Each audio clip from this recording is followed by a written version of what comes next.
Marcy suggested this vet that's not too far from us. And guess what, Al? She's a woman. Of course. What does she do, nag them till they drop off? Let's rock. Thanks, Dad. Can I get a whooping?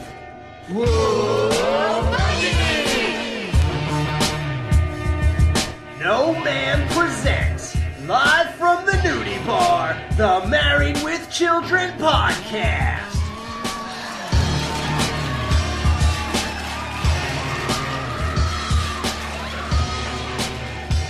And here are your hosts, Jerry, Justin, and Al. Welcome to the Married with Children podcast. Here we are, episode 17. I am joined by the guy who is here with Mr. Mike, Jerry. What's up, Jerry? We now go by Magic Mike. So now he's a Magic Johnson. Okay. And we are joined by the guy who gets a new bitch every night, Justin. What's up, buddy?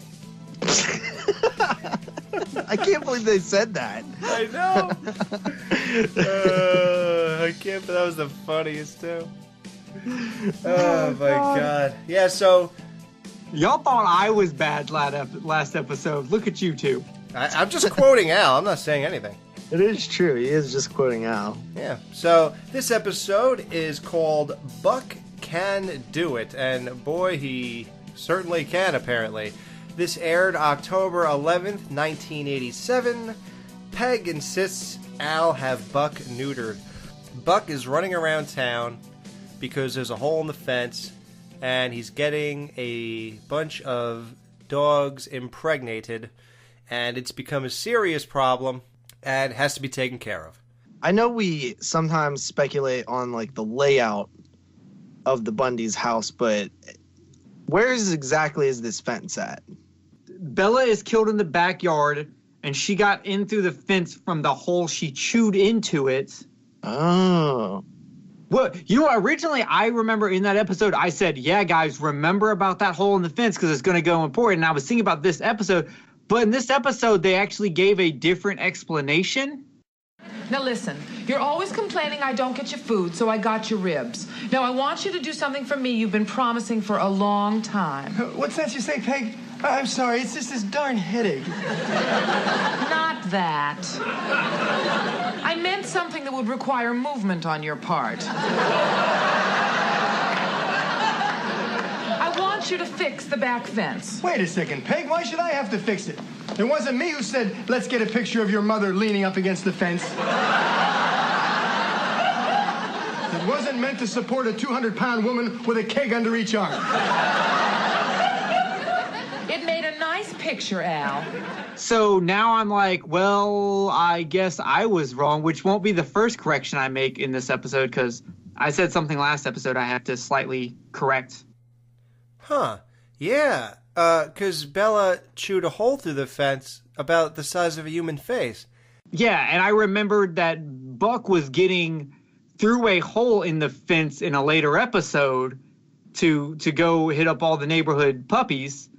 And, Well, these are legal age. Oh, I'm sorry. Dogs. Puppies? It was more Kelly talk? Maybe he's going to go see his puppies that he's laid, that he's brought to this neighborhood. Maybe he's being a good father, guys. Oh, okay. Yeah, I doubt that. Me too. Well, he eats Al's ribs, and Peggy was very nice to get him ribs. I mean, she did it so she could get something she wanted, but that was still nice of her. yeah, she did it to get something, but at least she did it. I mean, most people just ask you to do that thing and don't get anything. So, yeah, Al agrees to sex after he fixes the fence. Flip to 2 months later. They're sitting on the couch. Hold up. So I want to say, okay, I have a question about a point here. Does Al get a point for putting off sex for 2 months? Because he says, I'll do it after the fence, and then he takes 2 months and still hasn't fixed the fence. And in fact, we never actually see him fix the fence. Yeah, there's another point later on in this episode, but for right now, I just want to put it out there. So 1. That we're giving a point for Al because 2 months is a long time to go. Okay. Yeah, that's definitely getting out of sex, right? It's been 2 months, Al. When are you going to fix the fence? Tomorrow, Peg. And that other thing we talked about? Tomorrow, Peg. We're getting complaints from the neighbors.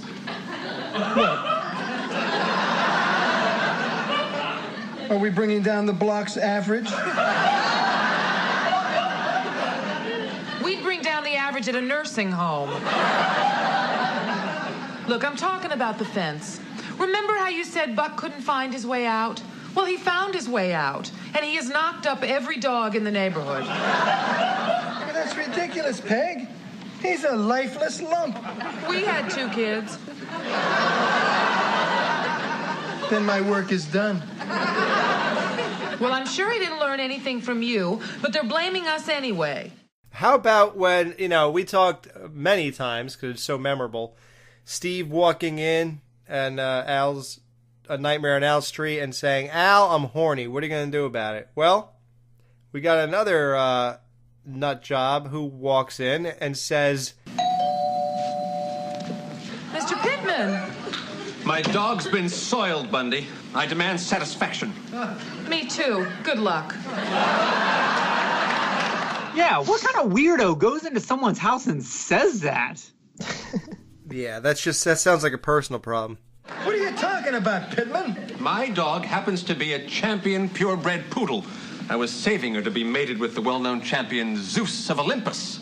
But what do I find this morning when I come down to give my dog her eye drops? I find that beast with my champion Dowager Duchess of Kankakee. I had her tested, Bundy. She's impregnated. And now she's going to have stupid, ugly puppies. I was going to make a lot of money off of proper mating. Well, that sort of makes you a dog pimp, doesn't it, Pittman? And it also sort of makes you the defendant in a lawsuit, doesn't it, Bundy? You slapping my dog with a paternity suit? You must be out of your mind. Also, I like that Buck gets up and runs away. And the way Buck gets up and leaves the house, he looks like such a lowlife. Like, he looks like such a... Oh, God. He fits right into that family. Like, his mannerisms are just perfect.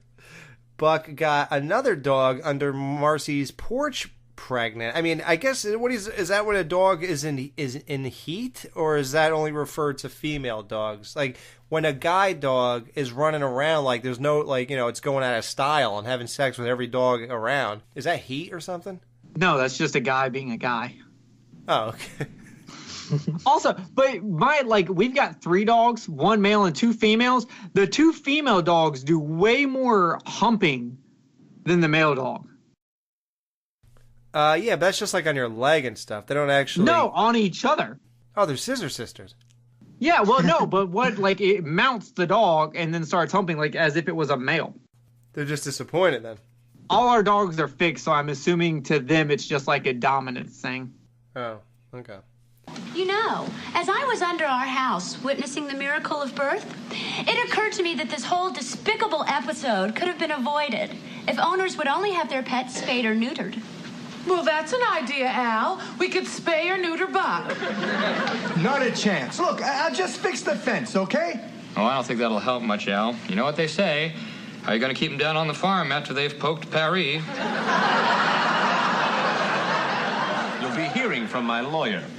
Oh, now, Mr. Pittman, look, how about this? If Al gets his dog neutered, will you forget about a lawsuit? Well, looking around, it doesn't look like I could get much. Looks like you've already been sued by life. All right, I'll accept those terms. But, Bundy, I don't want your stupid dog around my poodle ever again. And while we're on the subject, keep your daughter away from my son. Well, she was probably just lending him a dress.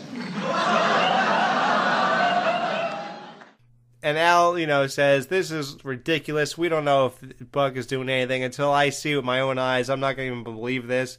And then Buck runs upstairs to have a threesome with 2 other dogs. And then not only that, he tells Bud to go do something about it, and Bud puts on When a Man Loves a Woman. Oh, my God. Amazing. Now, would you guys neuter your dog? I mean, do you have the same kind of manly mentality that Al has, or is it just whatever to you? Like, do you care? Well, actually, that's kind of interesting because my dog, it's a male dog, and I've never had him neutered. And I remember my grandpa saying that I should, and I was like, and I do remember being like, I don't think I want to do that to him. Just kind of a male pride type thing, but I didn't take it as serious as it is in this episode, obviously, but I do remember thinking that. So I was like, that's kind of cool. You know what I mean? So I think that most people do get their dogs neutered because it's like less of a hassle and stuff, but I haven't had any issues with my dog, and I've had him for a while. And I guess this is going to sound very Steve of me, but I have a cat and he is neutered. He is? Yes, he is neutered. Though with cats, if you don't neuter them, they get a little crazy. And if you neuter them, they kind of like really, really calm down, and they get kind of fat and adorable. That was my main thing, is I didn't want my dog getting all fat and lazy and boring. Yeah, but you want a cat to do that. Trust me. I don't want a cat to do anything, really, because I don't want a cat, because I'm a man. Oh, God. Yeah, so... Oh, did either one of y'all notice that Al's shirt is all torn up? Yeah, when he came back from getting rid of those dogs, yeah.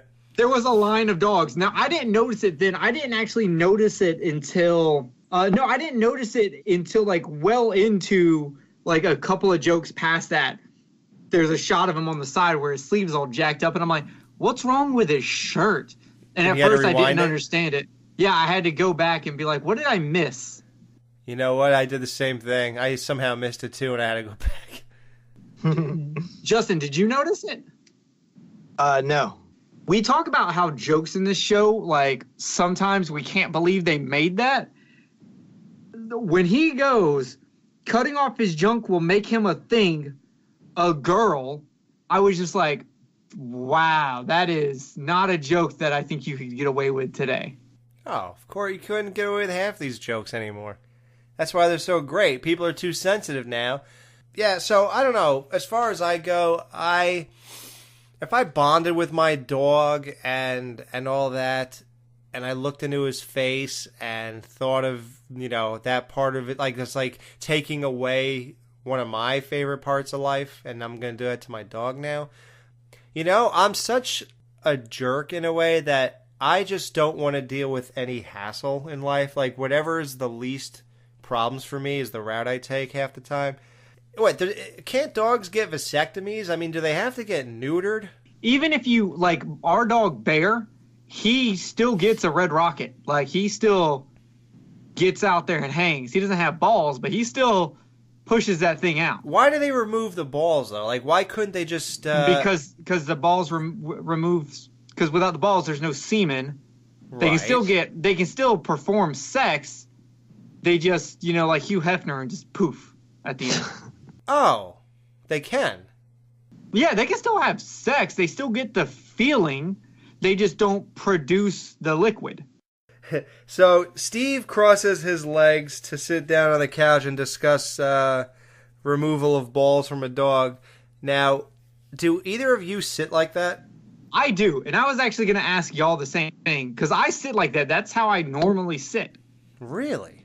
Yeah, and I've never, people sat like that all the times in the 40s and the 50s. It was, guys in suits that were gangsters would sit like that. It was, seen as classy. Where do you put everything, though?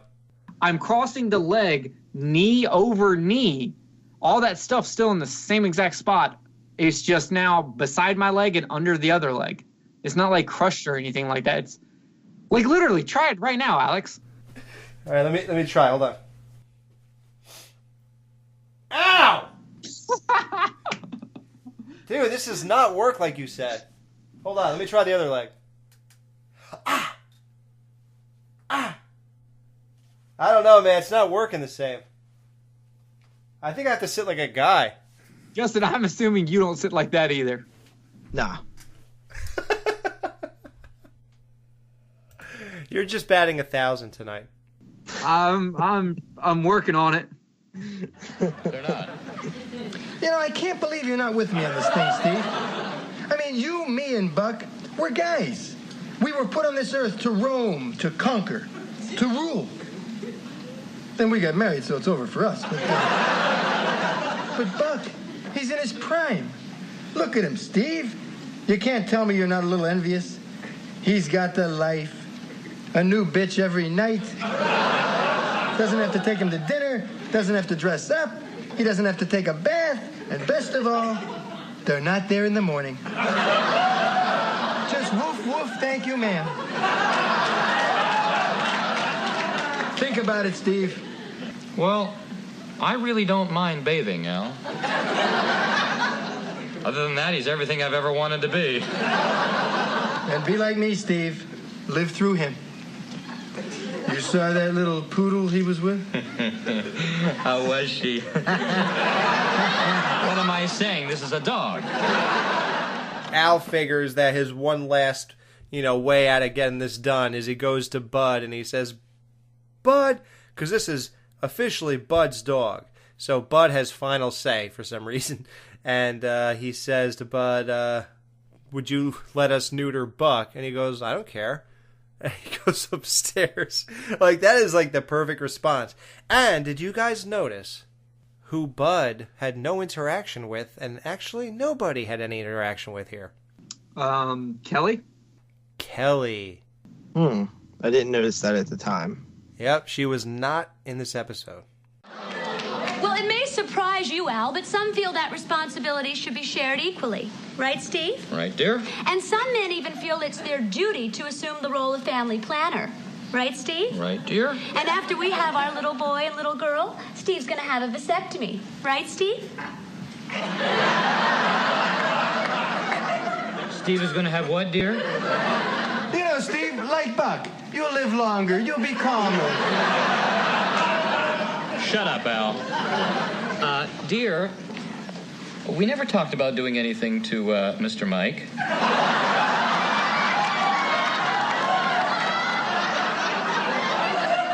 Sure we did, Steve. We said once we had our 2 children, we'd stop. Well, I guess I read stop a little differently than you did. Just how did you read it, Steve? You're no better than Al. Now, there is no need for insults.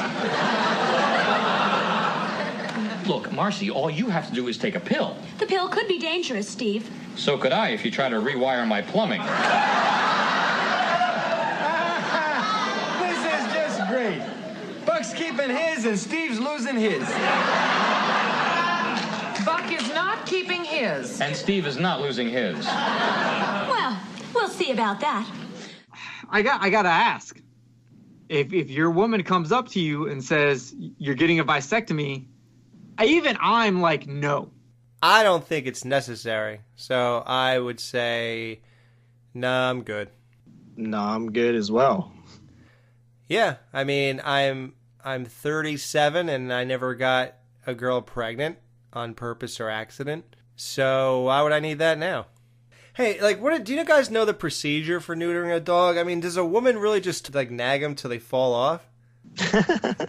That's how they did it for my cat. Oh, the woman just nagged them? That's it? Yeah. Okay. I like how Peggy is like, I've been looking at him for 3 years. He knows nothing. And I'm just, in my head, I automatically, like, right after she said that, I was just like, Jon Snow. For all my Game of Thrones. Snow? Okay, y'all aren't Game of Thrones fans. This is for my Game of Thrones people.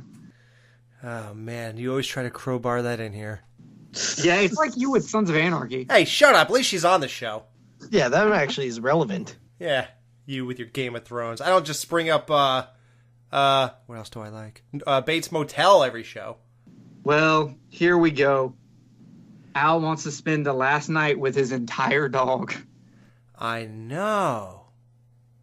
My entire dog. When you say it that way, God, it's so hard to go through with it. But yeah, I would do it because I don't want the hassle.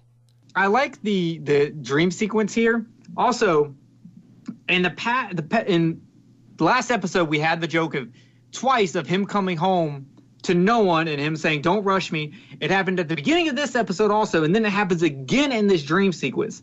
4 times in 2 episodes, they use the exact same joke, just with different words. Amazing. Al goes to sleep, and in his dream, Buck is a half human, half dog. Still mad at me because I got you neutered, huh? What, do you want me to dance for joy? Bring your pipe and slippers, roll over so you can rub my belly and see my shame. You know,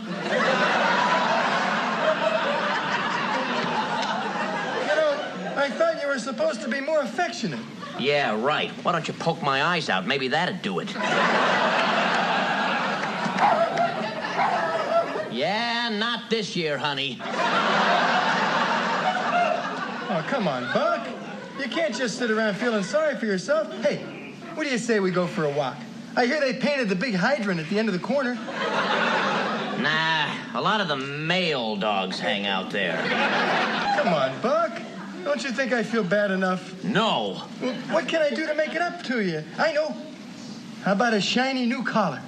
Oh, yeah. That's much better than what I had before. Gee, how about one with studs? You know, to impress the ladies. That is, before they find out I'm a eunuch. Oh, come on, boy.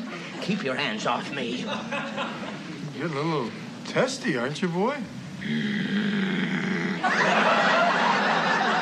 Well, Bundy, I guess you're pretty darn proud of yourself, huh? Oh, come on, Buck. I tried to stop this. You might have tried a little harder. Well, I know. Why don't we do something to get your mind off it? Hey, you want to watch the Bears game? Oh, I don't know. I'm not much into sports anymore. How about taking me to a Peter Allen concert? What have I done? Oh, Buck, I didn't want this to happen. I know you didn't, Bundy. And that's what makes it even harder to swallow. Ah, what's the difference? I'm sick of the sight of you. Where are you going? Oh, I guess I'll go out and sniff a few butts for old time's sake. Dude, I remember there was a show on TV where there was this guy saw his dog as kind of like that. And for the life of me, what was it? Wilfred. Okay. I never watched that show, but I remember the ads for it. And that's instantly what I thought of when I seen this scene. It was actually kind of creepy. I'm like, this dog is kind of creepy when he's what is that? Yeah, you know when it's creepy when you look into his eyes. It looks like someone wore that costume to Comic-Con trying to be Chewbacca. Did they do it blind? Did they not actually look at a picture of Chewbacca? Did they look at Chewbacca's dad from the Star Wars Christmas special? What did they do here? Please. How about giving the dog, shorts and a tank top? Not even just shorts. They gave him boxers. They dressed him up like Al. Oh, my God. How about this? Let's just encapsulate the whole thing in itself. And, of course, there's always that, there's always the go-to answer for this question. I know what it's going to be, too. But I'll say it anyway. It never occurs to Al that there's something odd about his dog walking on his hind legs and talking and dressed. It's a dream sequence. See, that's what I knew. There we go. But still, even in dreams, I guess there are times when weird things are happening or something, and I don't really say anything about it in the dream because I just... But you know what was weird, though, is that Al had feet. Yeah. Yeah. God, we're insane killers.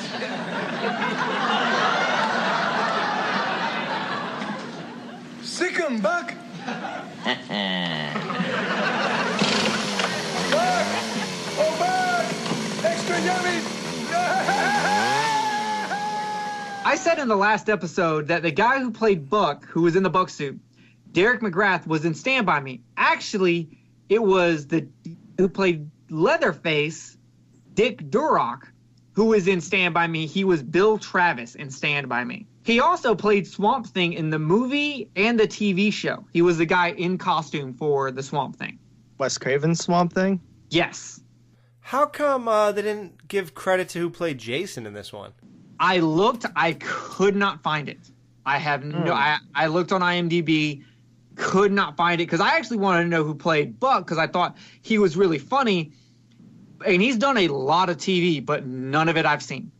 Aren't you glad, Justin? You ever notice that when they do like parodies of Jason, he always has a chainsaw in his hand? He didn't have a chainsaw in his hand in this episode. I know. Wasn't that so relieving? But I think the only reason he didn't is because they actually had Leatherface. Yeah, they had Leatherface. Yeah. It is that. That always happens, and they always have the actual hockey mask. You know what I mean? Like not the Jason hockey mask. Like I don't know if you've ever seen the cover for the movie Bloody Murder. Oh yeah, it's a guy in a. Yeah. It's a guy in a hockey mask and a chainsaw. It is literally like how most people when they show Jason in a TV show, like when they did it in Roseanne. Right. They almost always copy the Bloody Murder movie instead of the Jason movie because no one's going to sue you for copying Bloody Murder because no one wants to admit they made that movie. I think that you're right. I mean, they have to be just doing it with that. So let's do that. It's close enough. People will think Jason. That's who we want them to think anyway. I remember there's an episode of The Simpsons where Homer has a hockey mask and he jumps on Bart's bed and with a chainsaw and stuff. Like, I think everybody does that for some reason. I can't recall has Jason ever used a chainsaw? Well, that's the point. No, never.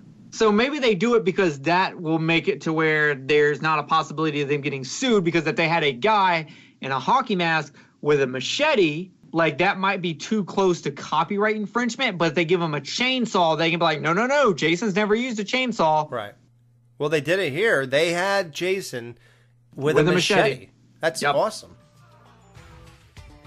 It's time for No Ma'am to take a little break in the Jiggly Room. I'm the DJ, and I'm gonna play a little bit of music that was on this week's episode of Married with Children.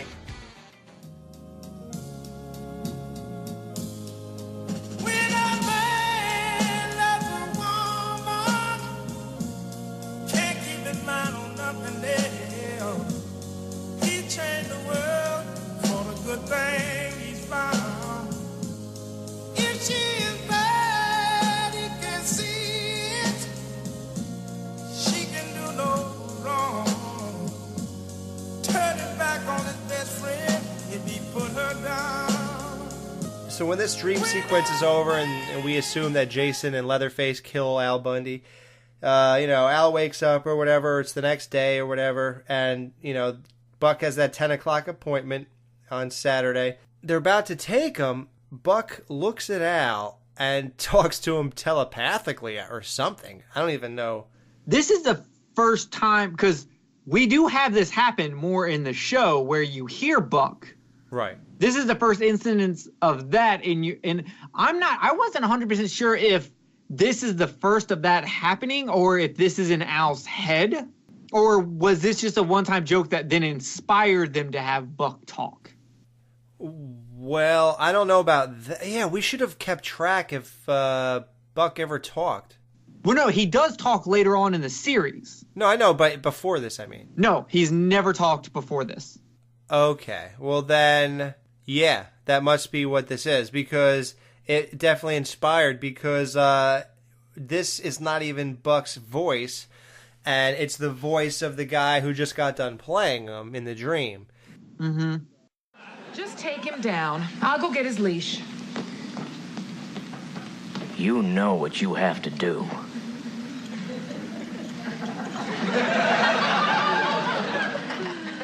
You look real nice today, Peg.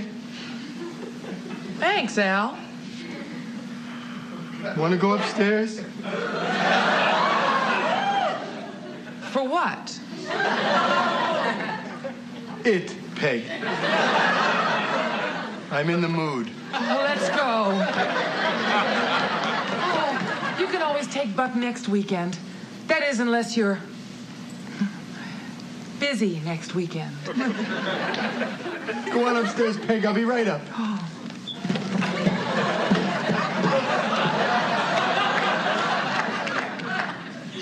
You owe me big. Yeah, so 1 point to Peggy because she gets laid. Okay. We'll be right back. No Ma'am will be right back to wrap up this week's review. Be sure to join their Facebook group page for all the podcast news and updates. Just type in www.facebook.com/groups/marriedwithchildrenpodcast. Be sure to subscribe to them on iTunes and please leave a review telling them what you think of the show. To subscribe to their YouTube channel, just go to channels and search up Married with Children Podcast. You can email them at marriedwchildrenpodcast@gmail.com. Thanks for checking out this review. Now the guys are going to give their final thoughts and ratings of this week's episode. Let's wrap this up and give our ratings. So, Justin, how many stupid, ugly puppies are you giving Buck Can Do It? All right, so this episode I find kind of cool simply for it's like a Buck-centric episode, which I didn't really expect. I knew that he was part of the family, but, besides the intro and a couple, like, fed him a steak type moments, that's kind of it. So it was, like, kind of cool to actually explore, like, the family a little bit more. I like that. I didn't think this episode was overly funny in terms of jokes other than when, like, Buck was a human form. Like, that came out, that, like, really surprised me. I was like, what the hell? But, yeah. I probably would give this episode 3 out of 5 ugly puppies. What was it? Ugly puppies? Ugly, stupid puppies. Ugly, stupid puppies, excuse me. Yeah, because Buck's not too bright. Okay, 3 out of 5. Jerry, how many ugly, stupid puppies do you give Buck Can Do It? I'm giving it 4 out of 5. I didn't laugh as much as the previous episode, but I really did enjoy, like, watching Al go to bat for his dog. Al does love Buck. Either that or Al's so in love with the idea of what makes a man that he couldn't even let this happen to Buck, which he doesn't care about. So it's one of those two, and I'm not 100%. Maybe a little bit of both. Maybe it is a little bit of both. He does love the dog, like he loves his children and loves Peggy. But at the same time, it's more about what makes a man, and he can't let that happen to another man, just like when he tries to make Steve more manly. Like, he just can't break that man code. Man, like, being a man is the most important thing to Al. It's the one thing he has, like, pride in, that he is a man. And so this is an episode I think I will easily go back and watch a lot, just because I think it's solid. At no point do I get bored. I'm laughing throughout the whole thing, and I feel like there's still something in there I haven't caught yet that I'll catch again if I watch it again. Yeah, like why Al's shirt is ripped.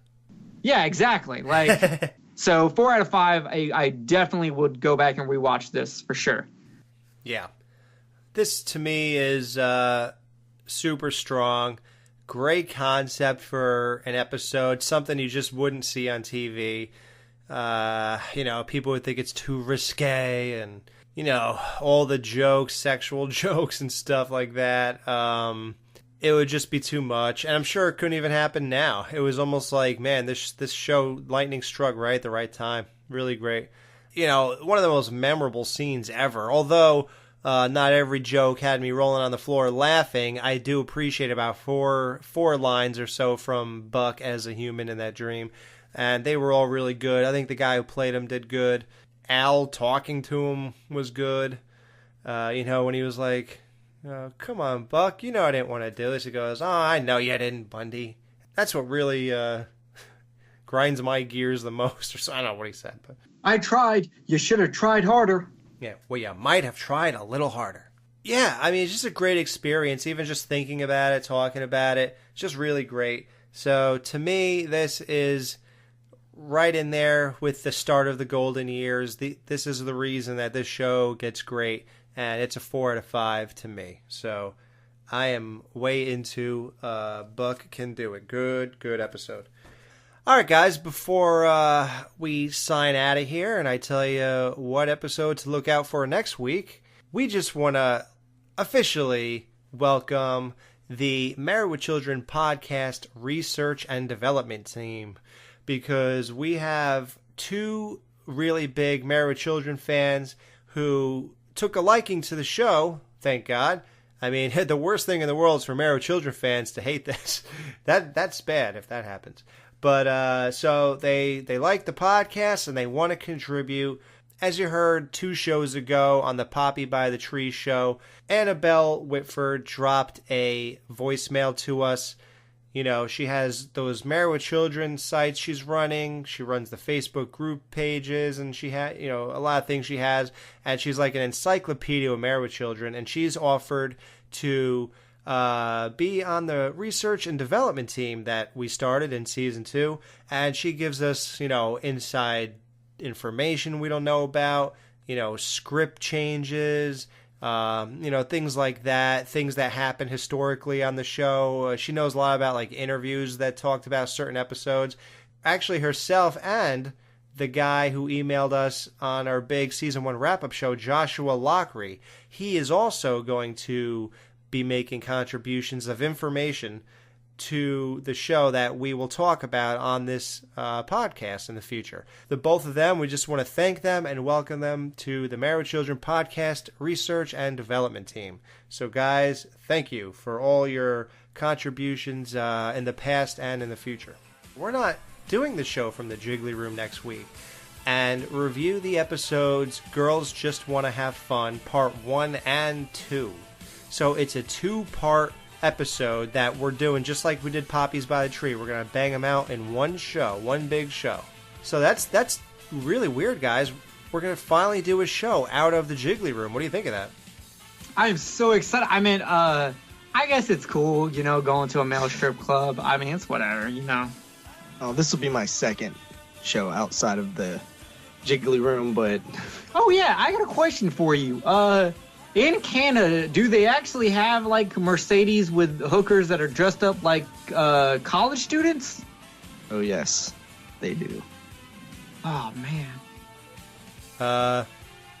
Do you have enough money left over to go back to Canada and bring a friend? Just one friend. I mean, I said a friend. How are you going to choose between me and Alex? That's, like, impossible. Alex,